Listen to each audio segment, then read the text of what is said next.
Bienvenue sur Macaïne Confidence avant le mariage, un espace doux. Ici, on parle d'amour, mais pas celui des contes. Celui qu'on construit avec patience, foi et parfois des larmes. As-tu déjà aimé quelqu'un sans savoir vraiment comment l'aimer? Aujourd'hui, on ne va pas juste parler d'amour. On va parler de ce qui le fait durer. Assieds-toi, respire. Ferme les yeux si tu veux et écoute avec ton cœur. Car cette vidéo pourrait changer ta façon d'aimer pour toujours. Premier, le piège de vouloir transformer l'autre. On ne s'en rend pas toujours compte, mais aimer quelqu'un et vouloir le changer, ce sont deux élans très différents. L'un embrasse, l'autre contrôle. Et pourtant, qui n'a jamais essayé de corriger l'autre dans l'intimité d'un couple? Qui n'a jamais pensé, s'il était un peu plus comme ci, un peu moins comme ça? Ce glissement est si subtil. On commence par de petites remarques. Tu devrais être plus expressif. Tu ne m'écoutes jamais vraiment. Pourquoi tu n'es pas plus démonstratif?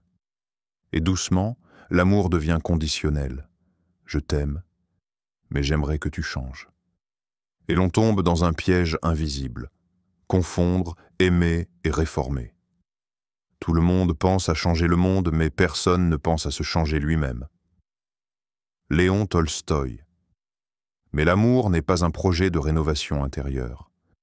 Ce n'est pas une œuvre où l'autre devient notre chantier. C'est un espace vivant, et cet espace devient toxique quand il est traversé par le jugement constant. L'illusion de vouloir être rassuré à travers l'autre. Parfois, ce besoin de changer l'autre ne vient pas d'un manque chez lui, mais d'un vide en nous. Ce vide qui veut être sécurisé, rassuré, protégé. On veut que l'autre soit plus proche, parce qu'on a peur de l'abandon. On veut qu'il parle plus, parce qu'on redoute le silence. On veut qu'il prenne plus d'initiative, parce qu'on a peur d'être seul. Et sans s'en rendre compte, on le pousse, on l'étouffe, on l'use, pas par malveillance, mais parce que nos blessures parlent plus fort que notre amour. Lorsque nous pensons que l'autre est le problème, ce mode de pensée est le problème. Stephen Covey. Comprendre cela, c'est déjà s'en libérer un peu. Car tout ce que l'on essaie de forcer chez l'autre parle souvent de ce que l'on ne veut pas voir en nous-mêmes. Le rejet de la différence. Quand deux âmes se rencontrent, elles n'apportent pas seulement des sourires et des moments doux. Elles apportent aussi leurs blessures, leur système de défense, leur silence, leurs contradictions, et très souvent, leur manière différente d'aimer. Tu veux parler? Il préfère se taire. Tu aimes l'émotion? Il préfère l'action. Tu as besoin d'écoute. Il te propose des solutions. Et alors commence une lutte. Pas forcément violente, mais une fatigue intérieure, constante, de ne pas être en phase. Et ce malentendu devient conflit, ou distance, ou amertume. Mais est-ce vraiment un manque d'amour, ou simplement un manque de compréhension? Les différences ne sont pas des défauts à corriger, mais des langages à apprendre. Gary Chapman, auteur des 5 langages de l'amour. Apprendre à aimer, c'est parfois désapprendre à vouloir que tout nous ressemble.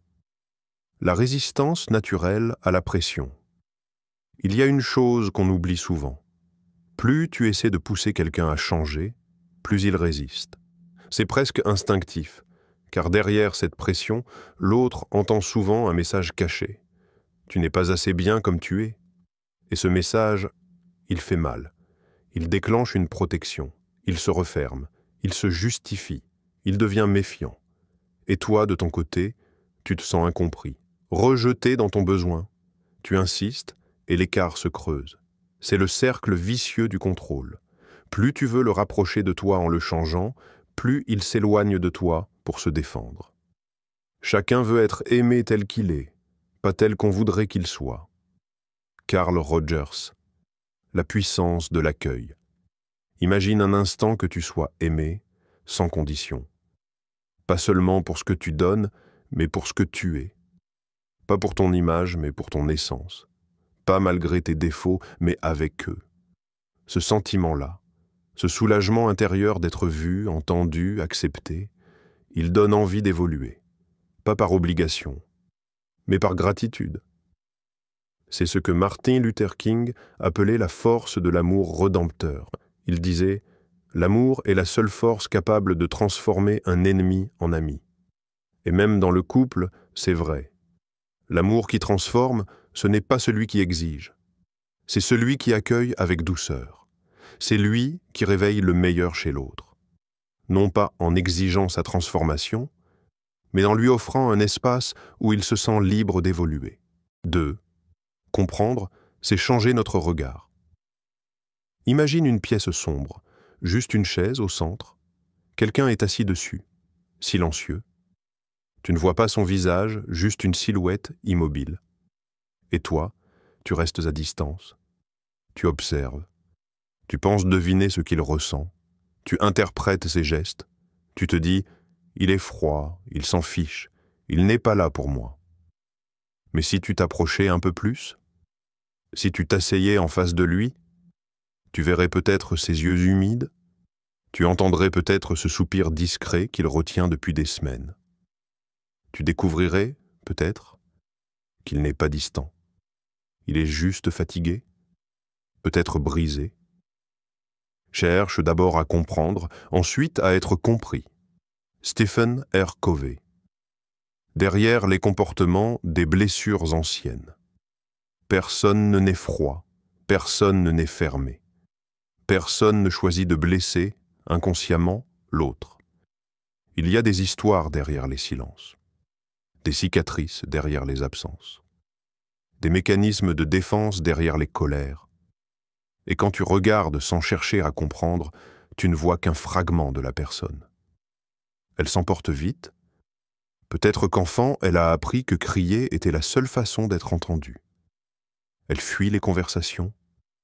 Peut-être qu'un jour, parler a provoqué en elle un rejet violent. Elle n'ose pas exprimer son amour.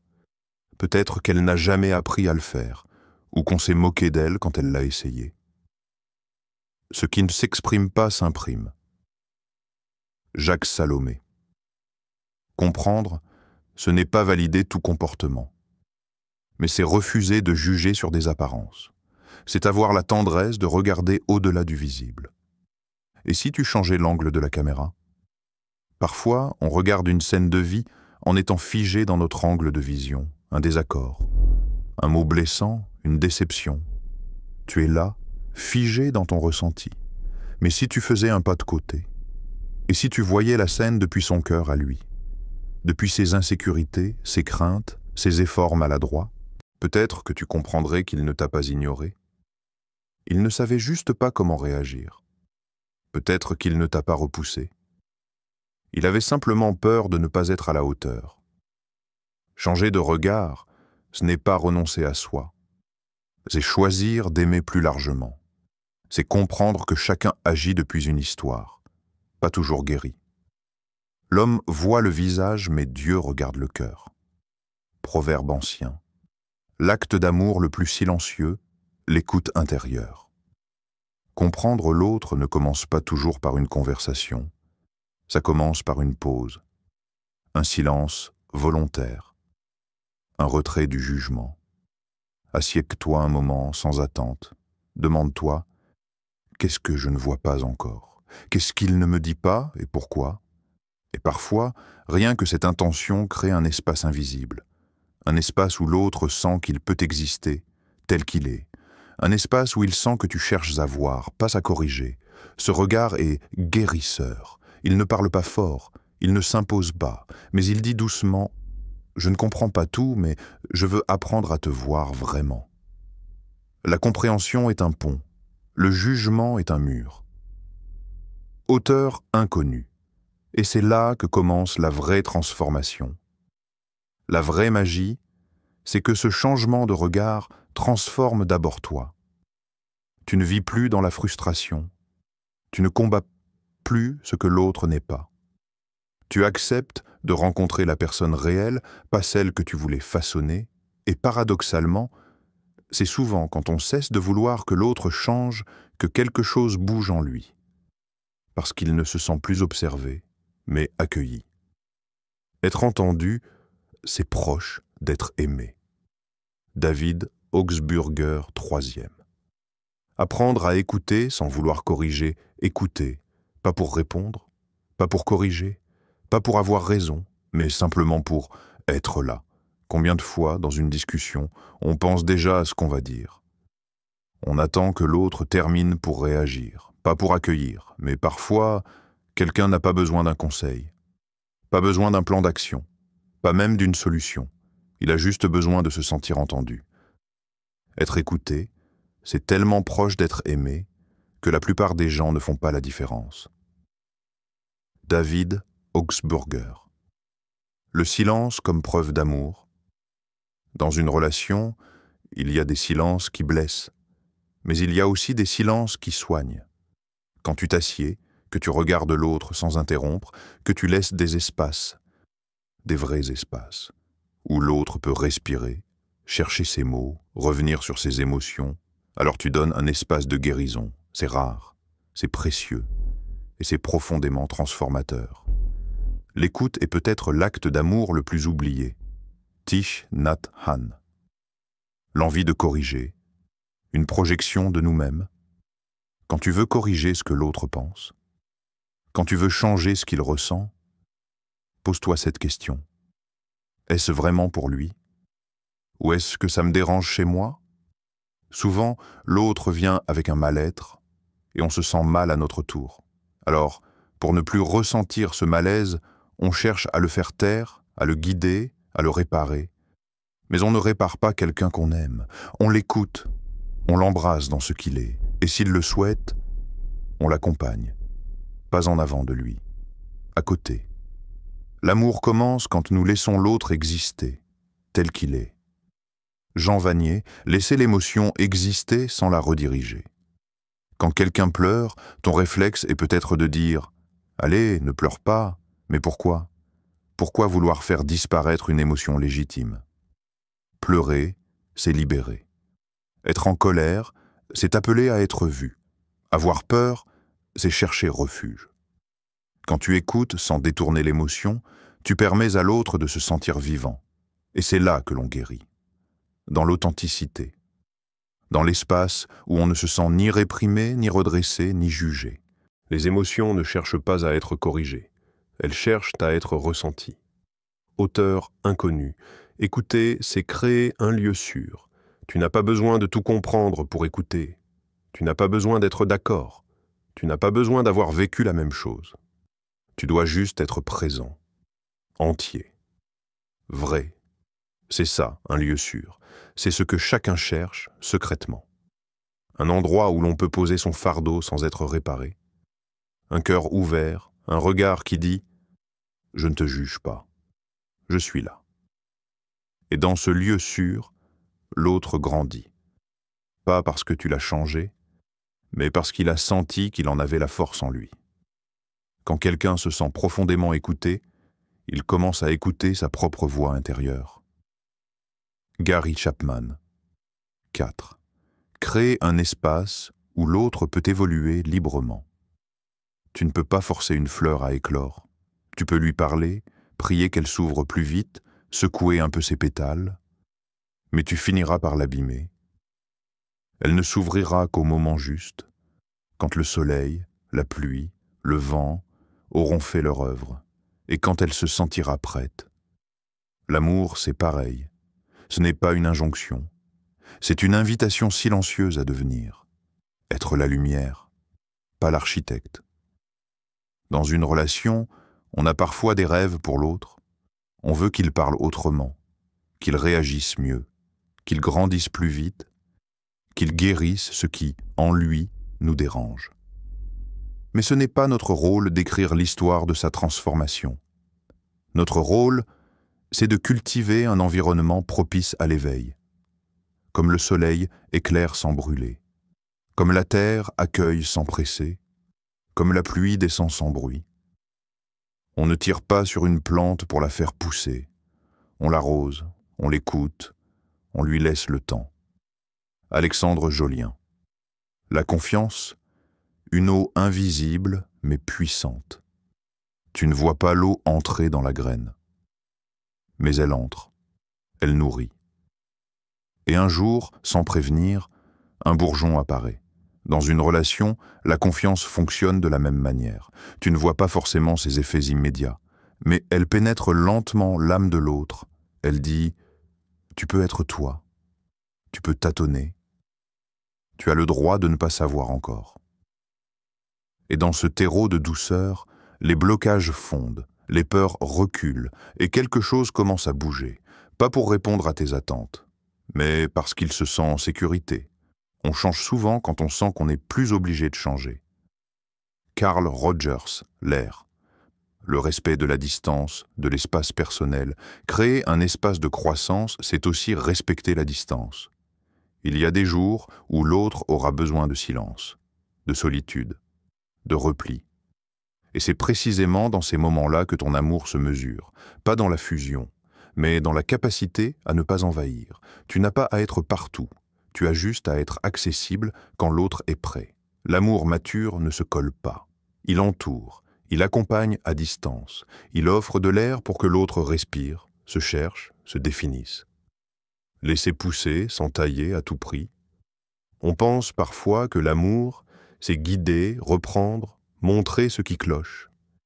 Mais souvent, ce qu'on appelle aider, c'est juste vouloir contrôler. Et c'est là que la magie se brise. Car on ne pousse pas quelqu'un à grandir. On lui donne l'espace pour qu'il découvre qu'il peut grandir. Regarde une fleur dans un jardin. Elle pousse un peu de travers parfois. Mais c'est ce qui la rend unique. Ce n'est pas à nous de la redresser. C'est à nous de la laisser être vivante. Aimer quelqu'un, c'est lui permettre de s'épanouir à son propre rythme, dans son propre ciel. Inconnu, et si l'autre ne changeait jamais ? C'est peut-être la question la plus douloureuse. Et pourtant, la plus importante. Et si l'autre ne changeait jamais? Si tu ne peux pas forcer son éclosion, peux-tu encore l'aimer? Peux-tu continuer à semer, arroser, espérer, sans exiger? C'est là que se distingue l'attachement de l'amour, l'attente de la liberté, le besoin de l'offrande. Parce que parfois, l'autre ne changera pas comme tu le voudrais, pas dans le timing que tu espères, mais peut-être qu'il t'enseigne alors autre chose, la patience, le lâcher-prise, l'amour inconditionnel. Et peut-être qu'à force d'aimer sans imposer, c'est toi qui changes. Et c'est ce changement-là qui peut réveiller quelque chose chez lui. 5. Accepter que le changement commence en soi, parfois, on passe tant de temps à observer l'autre, à attendre qu'il change, qu'il parle autrement, qu'il écoute mieux, qu'il comprenne ce qu'on vit, ce qu'on espère, ce qu'on retient. Mais au fond, on oublie la seule chose qu'on peut vraiment transformer, soi-même. Le miroir des relations. Chaque relation est un miroir. Elle nous montre ce qu'on porte à l'intérieur. Nos impatiences, nos blessures, nos exigences secrètes, mais aussi nos silences, et tout ce qu'on n'a jamais appris à exprimer sans douleur. Lorsque tu observes que l'autre t'agace, t'irrite, te déçoit, essaie, ne serait-ce qu'un instant, de retourner le regard. Qu'est-ce que cette réaction réveille en toi? Quelle partie de toi est encore en train de crier pour être entendue, rassurée, aimée? Nous ne voyons pas les choses telles qu'elles sont, nous les voyons telles que nous sommes. Anaïs Nin. Transformer son regard, transformer la relation. Le regard que tu poses sur l'autre a le pouvoir de guérir ou de figer. Quand tu regardes avec méfiance, l'autre se referme. Quand tu regardes avec douceur, il s'apaise. Quand tu regardes avec foi, quelque chose se réveille. Et même si rien ne bouge en surface, toi, tu changes. Et dans cette transformation invisible, tu redonnes de l'oxygène à la relation. Quand je change, tout change. Byron, Katie, guérir ses attentes, retrouver sa liberté. Les attentes sont sournoises. On ne les voit pas toujours, mais elles deviennent lourdes. Elles se glissent dans nos gestes, nos mots, nos silences. Et parfois, elles étouffent l'autre. Car elles portent un message « Tu n'es pas encore comme je veux ». Mais quand on commence à guérir ses attentes, à ne plus en faire un poids, alors quelque chose se libère. Pas parce qu'on devient indifférent, mais parce qu'on se reconnecte à une vérité plus grande. Personne ne nous doit notre bonheur. Apprendre à être en paix, même quand l'autre ne suit pas, c'est une épreuve de maturité. Un rite de passage. Arriver à ce moment où tu peux dire « je l'aime, je l'accepte, mais je ne me perds plus. Je peux être bien, même si lui, elle n'est pas encore là où j'aimerais. Tu ne lâches pas l'autre, tu ne renonces pas à la relation, mais tu lâches le contrôle. Et ce geste-là, aussi invisible soit-il, est un acte d'amour immense, car c'est souvent dans l'absence de pression que naît le vrai désir d'évoluer. Et parfois, c'est dans ton calme, dans ton silence, dans ta sérénité retrouvée, que l'autre commence, lentement, à te rejoindre. Devenir une inspiration vivante sans rien imposer. Tu n'as pas besoin de convaincre, ni de changer l'autre par des discours. Ta paix intérieure, ta stabilité, ta capacité à aimer sans forcer, peuvent devenir un modèle silencieux. Tu inspires plus parce que tu incarnes que parce que tu dis. Et dans une relation, ce sont souvent les actes invisibles, la manière dont tu réagis, dont tu te relèves, dont tu aimes malgré tout, qui laissent une trace durable dans le cœur de l'autre. Ton changement est ton message. Lala Delia, merci d'avoir partagé ce moment avec moi. Si cette confidence a touché quelque chose en toi, alors n'oublie pas, tu n'es pas seul sur ce chemin. Prends soin de ton cœur. Il est plus sacré que tu ne le crois. Et rappelle-toi, aimer, c'est aussi apprendre à se réparer. Si tu as écouté jusqu'ici, alors peut-être, ton âme avait besoin d'entendre cela. Que ton futur soit rempli de lumière, d'authenticité et d'un amour qui comprend. Partage cette vidéo avec quelqu'un que tu veux aimer mieux et abonne-toi, car ici, on continue à déposer nos vérités avant le mariage. À très bientôt pour une nouvelle confidence. En attendant, que ton cœur reste sincère et que ton amour devienne plus vrai que jamais.